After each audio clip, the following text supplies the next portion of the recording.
Kuna taarifa tulizipokea kuhusiana na msanii wa nyimbo za Singeli hapa nchini Msaga Sumu kupata ajali ya gari huko Namtumbo mkoani Ruvuma, na baada ya kupokea taarifa hizo ilibidi tuendelee kutafuta watu waliokuwa karibu ama walikuwa wanahusika, kwa sababu kwa taarifa hizo za awali zilikuwa zinaonyesha alikuwa anatoka kwenye show na alikuwa anajiandaa kurejea, kwanza safari ya kurejea kurudi Dar. Sasa baada ya kupata taarifa hizo tumemtafuta mkuu wa wilaya ya Namtumbo huko mkoani Ruvuma, Mama Ngolo Malenya, ambaye ameweza kuthibitisha taarifa za Msaga Sumu kuweza kupata ajali na kukimbizwa katika hospitali ya Moi akitokea Tunduru. Sasa tumsikilize hapa mkuu wa wilaya akitueleza zaidi kuhusiana na tukio hilo.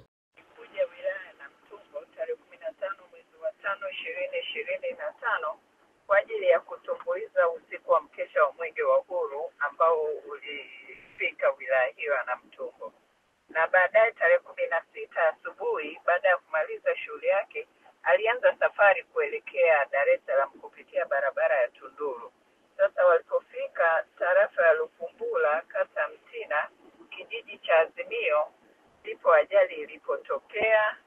Na kweli Msaga Sumu mwanamuziki huyo aliumia na kukimbizwa haraka kwenye hospitali ya wilaya ya Tunduru na kupata matibabu ya awali, ambapo kwenye paji la uso alichanika na akaweza kushonwa hapo hospitali ya wilaya ya Tunduru, lakini pia akawa na maumivu ya kwenye mbavu, na mpaka sasa hivi ameshafika hospitali ya Moi kwa ajili ya uchunguzi mwingine wa ziada.